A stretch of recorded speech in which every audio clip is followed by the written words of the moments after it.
Food plot's starting to come in. This is a week's worth of growth. And hopefully, these beets and greens will come up good.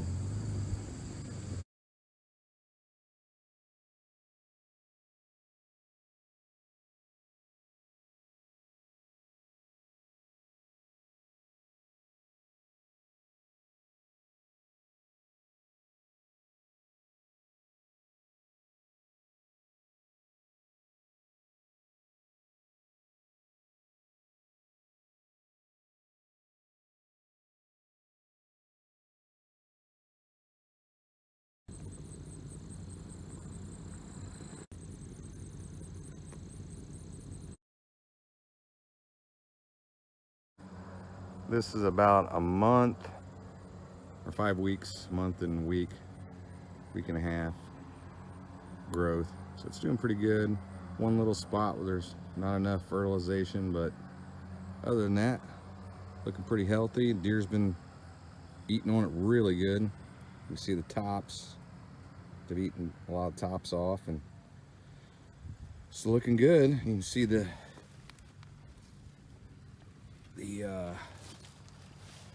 bulbs and stuff in it. Maybe you can see that on film or not. Then some of the radishes. There's a radish. So, looking good. As you can see, the deer are eating the tops off the turnips now. Most of the radishes are gone. It's January 3rd. But it still looks pretty good. Well, this is January 22nd.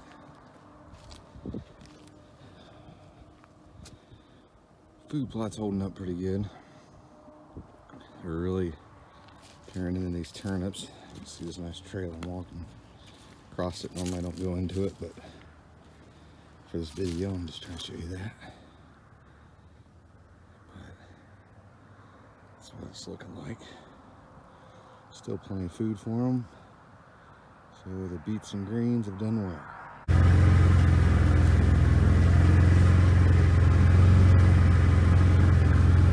You're doing pretty good. Eating the food plot. It's looking pretty awesome. I love seeing that they're actually using it. It's benefiting them at the last weekend of the season. So hopefully I do some good, kill some. If not, no big deal. Well, I just want to talk today a little bit about food plots at the end of the year. We're at the end of the season here in Ohio. It's February 5th, and got to think about the layout of the food plots, what you're going to do for the coming year. For me, the reason why I'm thinking about it so early is where I have my putting the annuals where the clover is now, and switching it and putting the clover where the annuals are now. I found in the last couple of years that it just seems like late season, the clover's not producing, obviously, because it's dormant, and they're going towards the annuals. So at that point, for me, where all my deer stands are at and how I have to play the wind, the annuals are a little bit too far away from me. So if they don't walk by me getting to them, I really don't have much of a chance. So it's just one of those things where you know, put up your tree stands, think you have it figured out, and that's not the case. So you change it and go on the next time. Try to find a better location, change the food, change the reason why the deer have to walk by you. Like tonight, I'm going to be hunting my back property because I've got a southwest wind.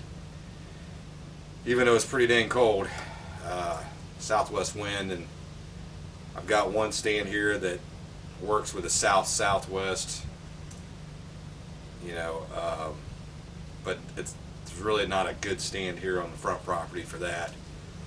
So I'll be hunting the back property. I've got one stand back there that's decent in the southwest wind. The food plot back there has really been demolished by the deer, which is virtually what you want this time of year. Here in about 6 weeks, they should be getting green up here in Ohio, and the deer should have something to eat naturally. So that's what we're looking at. just something to think about. Most people don't. They don't think about deer hunting until deer season's in, or month out or something. I try to think about it a lot more than that. Probably think about it too much, to be truthful with you. But just things to think about.